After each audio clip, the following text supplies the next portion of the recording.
wabarakatuh. Shalom, Om Swastiastu, Namo Buddhaya, salam kebajikan, salam sejahtera untuk kita semua. Perkenalkan, saya Hetty W.A. Panggabean, SST MH dengan NIDN 3401088001,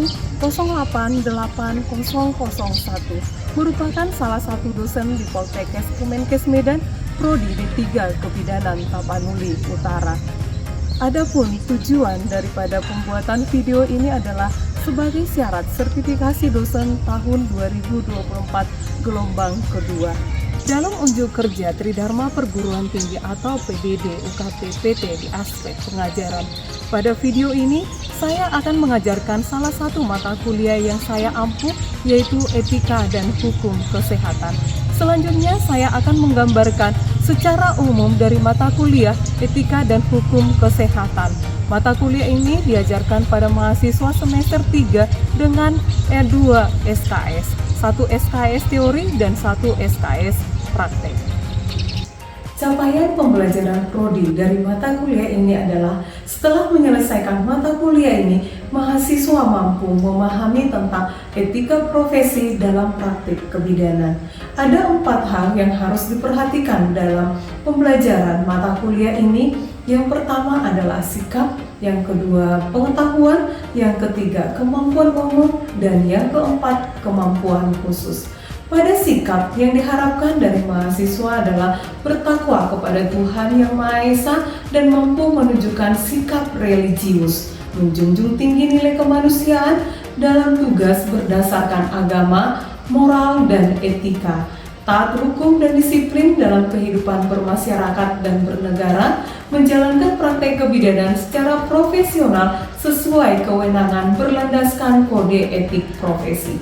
Pada pengetahuan yang diharapkan adalah menguasai konsep dasar ilmu kebidanan, asuhan kebidanan, dan etika profesi, menguasai pengetahuan faktual tentang hukum, peraturan, perundang-undangan dalam praktik kebidanan.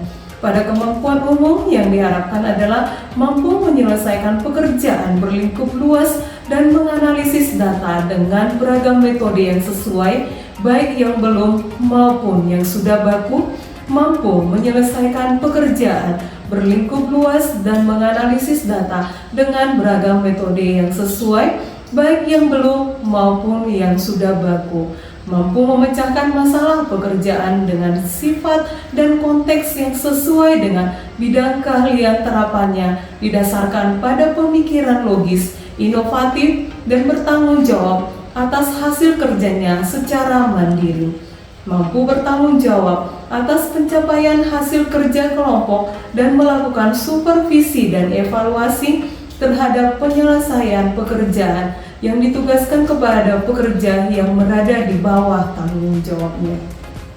Pada kemampuan khusus yang diharapkan adalah mampu melakukan pemberian asuhan secara keseluruhan sesuai standar profesional prosedur, kode etik profesi, dan peraturan perundang-undangan yang berlaku di Indonesia.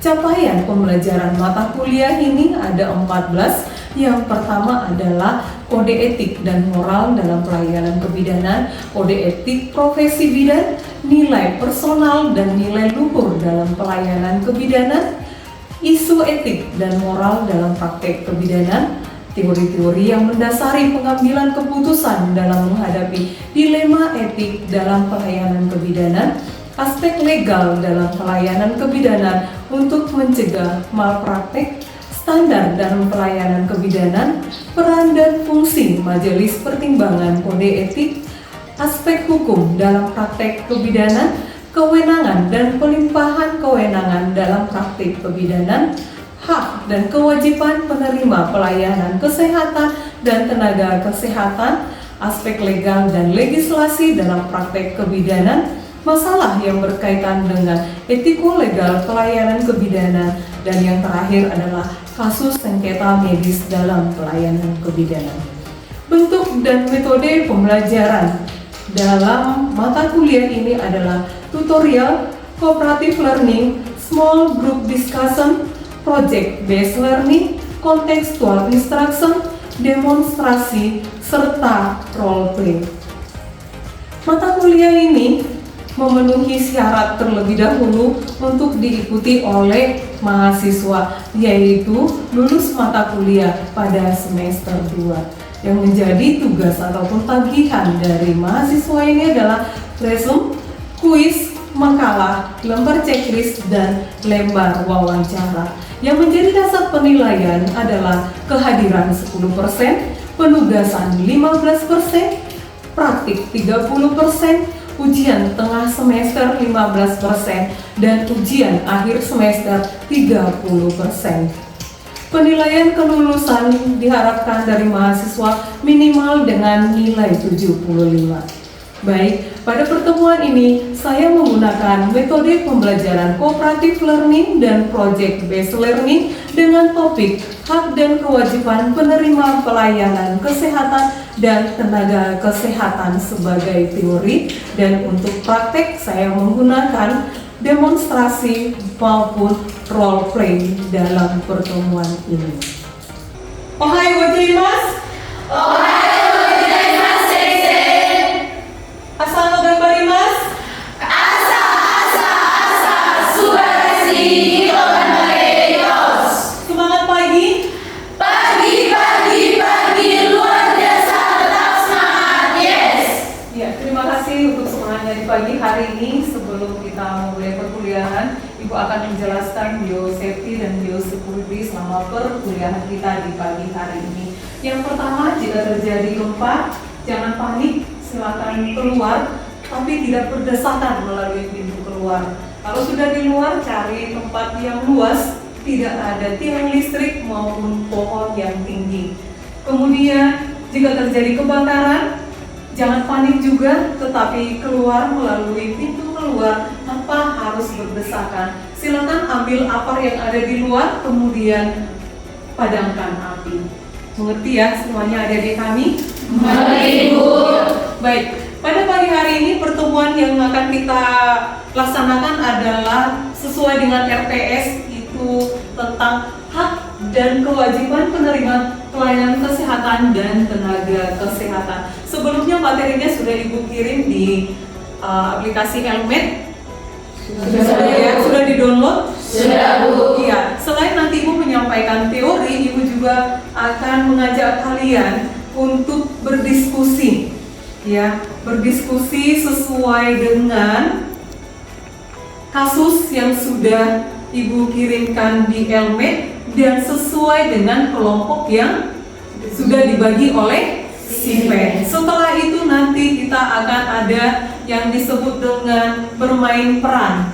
Tadi atau kemarin sudah Ibu sampaikan ke SIPEN untuk membagi kelompoknya juga. Sudah ada kelompoknya? Sudah, Bu.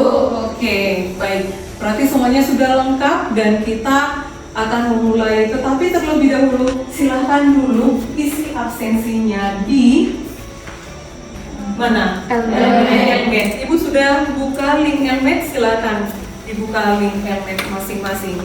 Iya, ini adalah hak dan kewajiban penerima pelayanan kesehatan dan tenaga kesehatan. Berarti ada dua yang akan kita bahas. Yang pertama adalah hak dan kewajiban penerima pelayanan kesehatan. Yang kedua adalah hak dan kewajiban oleh tenaga kesehatan. Kalau Ibu sebutkan bahwa penerima pelayanan kesehatan, karena kita ini adalah lingkupnya kebidanan, berarti siapa yang menjadi penerima pelayanan kesehatan itu?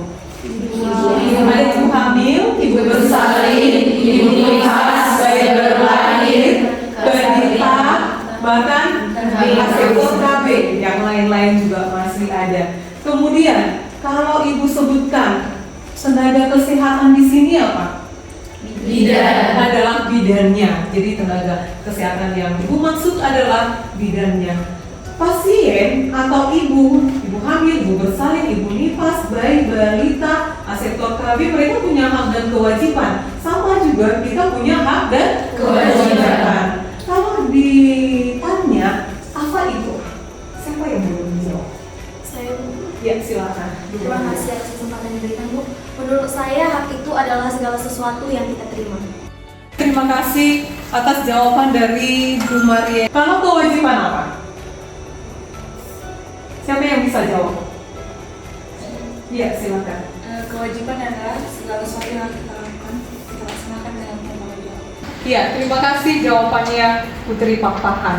Pada umumnya adalah hak itu adalah yang kita terima, tetapi sebelumnya harus melaksanakan yang namanya kewajibannya. Jadi pasien punya hak dan kewajiban, bidan juga punya hak dan kewajiban. Kita akan masuk ke topiknya kalau itu adalah pendahuluan, ya. Iya, di dalam pertemuan ini ada 3 dasar hukum yang Ibu akan jelaskan kepada kalian, ya, sesuai dengan pertemuan yang sekarang ini. Yang pertama adalah Undang-Undang Nomor 17 Tahun 2023 tentang kesehatan. Yang kedua adalah Peraturan Pemerintah Nomor 24 Tahun 2024 tentang Peraturan Pelaksanaan Undang-Undang Nomor 17 Tahun 2023 tentang Kesehatan.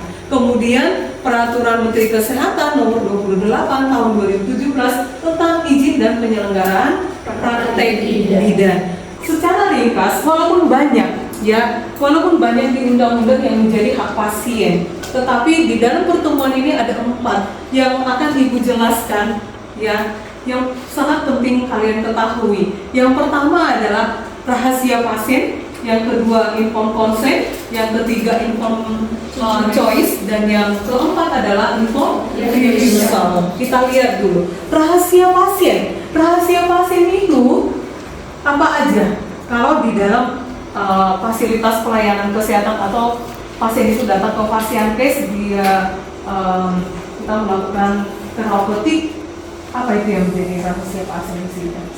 Jadi penyakitnya, Terus terapi obatnya, terapinya, data-datanya, identitas, iya kan? Kemudian apa lagi? Tindakannya, iya kan?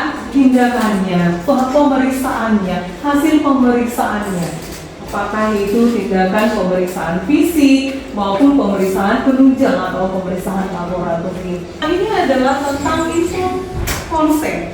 Ya, itu merupakan sebuah persetujuan, ya, yang diberikan oleh pasien atau klien terhadap tindakan yang akan kita berikan, ya, asuhan kebidanan yang akan kita berikan. Tetapi sebelum dia setuju harus dimintai dulu. Dimintai dulu apa? Hah? Dimintai dulu apa? Enggak, bukan persetujuan. Tapi apa? Dimintai dulu apa? Kesediaan ibunya untuk wawancara. Mintain dulu kesediaan ibunya wawancara. Kemudian setelah bersedia maka berikanlah informasi. Jadi berikan dulu informasi yang jelas. Kemudian setelah ibunya memahami, baru minta persetujuan. Kalau ibunya sudah setuju, maka silakan lakukan. Sudah, nanti akan ibu minta kalian, ya, berkelompok. Kemudian nanti akan membuat format atau merancang informed consent, informed choice, dan informed refusal seperti yang sudah Ibu kirimkan di email. Setelah Ibu jelaskan tadi tentang informed consent, informed choice, dan informed refusal, maka kita akan membentuk kelompok. Ya, yang sudah selesai nanti akan presentase ke depan. Kemudian akan mempresentasikan format yang telah mereka diskusikan. Masing-masing sudah buat, ya? Sudah, Bu. Sudah. Baik, untuk itu silakan untuk membentuk kelompok. Ya, tolong perhatikan ke depan bahwa sudah ada kelompok yang akan mempresentasikan hasil diskusi mereka, yaitu kelompok 2. Kepada kelompok 2, Ibu persilakan untuk mempresentasikan hasil dari diskusi mereka. Terima kasih kepada Ibu Niti Panggabean, dosen mata kuliah Etika dan Hukum Kesehatan. Di sini saya akan menyapa teman terlebih dahulu. Ohayo gozaimasu minasan. Ohayo gozaimasu, tomodachi. Asal ganbarimasu. Asa, subarashi, ganbareyosu. yang sangat luar biasa. Di sini kami akan memperkenalkan terlebih dahulu masing-masing dari nama kelompok kami. Perkenalkan, nama saya Dumaria sebagai moderator. Perkenalkan, nama saya Putri Papahan. Saya Rika Natasha Siregar. Saya Raudut Situmorang. Saya Sabrina Situmorang. Demikian perkenalan singkat dari kelompok kami. Saya persilakan kepada presentator untuk menyajikan hasil diskusi dari kelompok kami. Baik, terima kasih atas kesempatan yang diberikan kepada saya. Di sini kami akan mempresentasikan hasil dari diskusi kelompok kami yang ini mengenai informed consent. Nah, seperti yang kita ketahui teman-teman sekalian yang dijelaskan oleh dosen kita tadi, informed consent itu atau format persetujuan. Nah, di sini saya akan menunjukkan seperti apa format rancangan informed consent yang telah kami buat berdasarkan kasus yang telah dibagikan di Elmed. Baik, di sini kita bisa melihat bahwa format informed consent itu seperti ini. Tapi nanti di atas ini bakal ada kop surat berdasarkan Fasiankes di mana tempat kita memberikan pelayanan kesehatan. Nah, yang perlu kita isi di bagian nama PMD-nya atau di mana tempat kita memberikan pelayanan kesehatan. Kemudian alamat, nomor telepon, kode pos. Nah, setelah ini kita bisa melihat bahwa persetujuan pemeriksaan laboratorium dalam artian informed consent kita itu ditujukan untuk kita akan melakukan tindakan pemeriksaan di laboratorium. Nah, kemudian kita akan mengisi nomor registrasi dan data-data pasiennya kita akan mengisi di bagian penandatangan. Nah, di mana kita akan mengisi dari nama pasiennya, umurnya, alamatnya, nomor teleponnya. Nah, mungkin demikian teman sekalian rancangan informed consent yang telah kami diskusikan bersama kelompok kami. Terima kasih. Nah, demikian hasil yang sudah disajikan oleh presentator. Di sini saya membuka sesi pertanyaan untuk teman-teman sekalian. Apakah yang ada yang ingin bertanya? Saya teman. Untuk teman Laura Mani, saya persilakan. Baik, terima kasih untuk kesempatannya untuk teman kelompok 2. Di sini saya ingin bertanya yaitu berdasarkan format yang disajikan, apakah format tersebut sudah bisa kami pergunakan di setiap kasus? Baik, terima kasih atas pertanyaan yang diajukan oleh teman Laura Mani. Di sini teman Rika akan menjawab pertanyaan dari teman Laura. Baiklah, terima kasih kepada teman Laura yang memberikan pertanyaan. Di sini saya akan menjawab pertanyaan dari teman Laura. Iya bisa, format ini bisa digunakan, tapi isinya harus sesuai dengan kasus tersebut. Nah, demikian merupakan jawaban dari teman Rika kepada teman Laura Mani. Nah, apakah teman Laura Mani sudah puas dengan jawaban dari teman Rika? Baik, terima kasih. Baik, terima kasih. Demikian hasil yang sudah kami sajikan dan sudah kami diskusikan. Terima kasih. Baik, terima kasih kepada kelompok 2 yang telah menyajikan hasil diskusi mereka yaitu merancang format informed consent. Terima kasih kepada kalian karena sudah membuatnya dengan sangat baik dan memenuhi syarat yang telah ada. Untuk itu kita berikan aplaus kepada kelompok 2.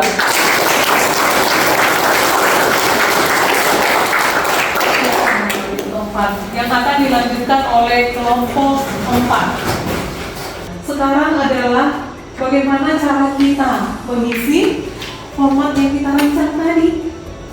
Kira-kira siapa yang mau praktek terlebih dahulu? Kelompok mana? Kami dari kelompok 4. Silakan kepada kelompok 4. Ohayo gozaimasu minasan. Ohayo gozaimasu koreji. Baiklah, perkenalkan kami dari kelompok 4. Di sini kami akan melakukan roleplay tentang informed refusal. Terlebih dahulu kami mengucapkan terima kasih kepada Ibu Heti Panggabean SSTMH telah mempersilahkan kami untuk menampilkan praktek yang telah kami diskusikan. Sebelum itu kami akan memperkenalkan diri terlebih dahulu. Perkenalkan, nama saya Sisilia Aritonang sebagai moderator. Saya Priskasi Namila. Saya Grace Naruza Pasaribu sebagai pasien. Saya Putri Nunga. Saya Santai Renes Pangkar sebagai bidan.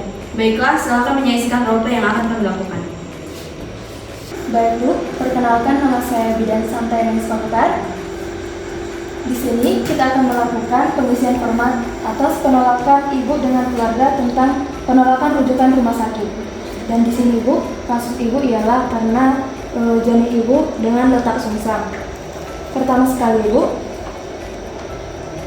di sini sudah ada nomor registrasi atau nomor pendaftaran dengan nomor yang tertera 218235. Kemudian itu kita akan lanjut dengan mengisi nama ibu, Nama saya Grace Natasha Pasaribu. Baik, dengan Ibu Grace Natasha Pasaribu. Umur Bu? 24 tahun Ibu. Umur 24 tahun. Alamat? Alamat saya Siatas Barita Sitongkul. Siatas Barita Sitongkul. Baik Bu, supaya kami bisa menghubungi Ibu atau keluarga Ibu, kami membutuhkan nomor telepon Ibu. Baik, nomor telepon saya 0856 0856 62 62 91 91 316. Baik, terima kasih Bu. Kita telah melakukan pengisian format pendudukan rujukan rumah sakit. Demikianlah roleplay tentang informed refusal yang telah kami lakukan. Di sini kami membuka sesi pertanyaan. Apakah dari teman-teman sekalian ada yang bertanya? Baiklah teman Hana, silahkan. Baik, terima kasih kepada teman kelompok 4. Jadi saya ingin bertanya, di mana kita dapat nomor registrasi yang terdapat dalam format tersebut? Baiklah, terima kasih teman Hana atas pertanyaannya. Pertanyaan teman Hana akan dijawab oleh teman Samta. Baiklah, di sini saya akan menjawab dari pertanyaan teman Hana, yaitu nomor registrasi atau nomor pendaftaran yang tertera di format itu kita dapatkan dari di mana kita mendapatkan pelayanan kesehatan. Contohnya, apabila pasien berada di rumah sakit, jadi nomor registrasi atau nomor pendaftaran itu kita dapat dari rumah sakit. Dan apabila pasien berada di tempat puskesmas, jadi nomor registrasi atau nomor pendaftaran itu kita dapatkan dari puskesmas. Bagaimana? Terima kasih. Baiklah, demikian dari presentasi kelompok kami ucapkan terima kasih.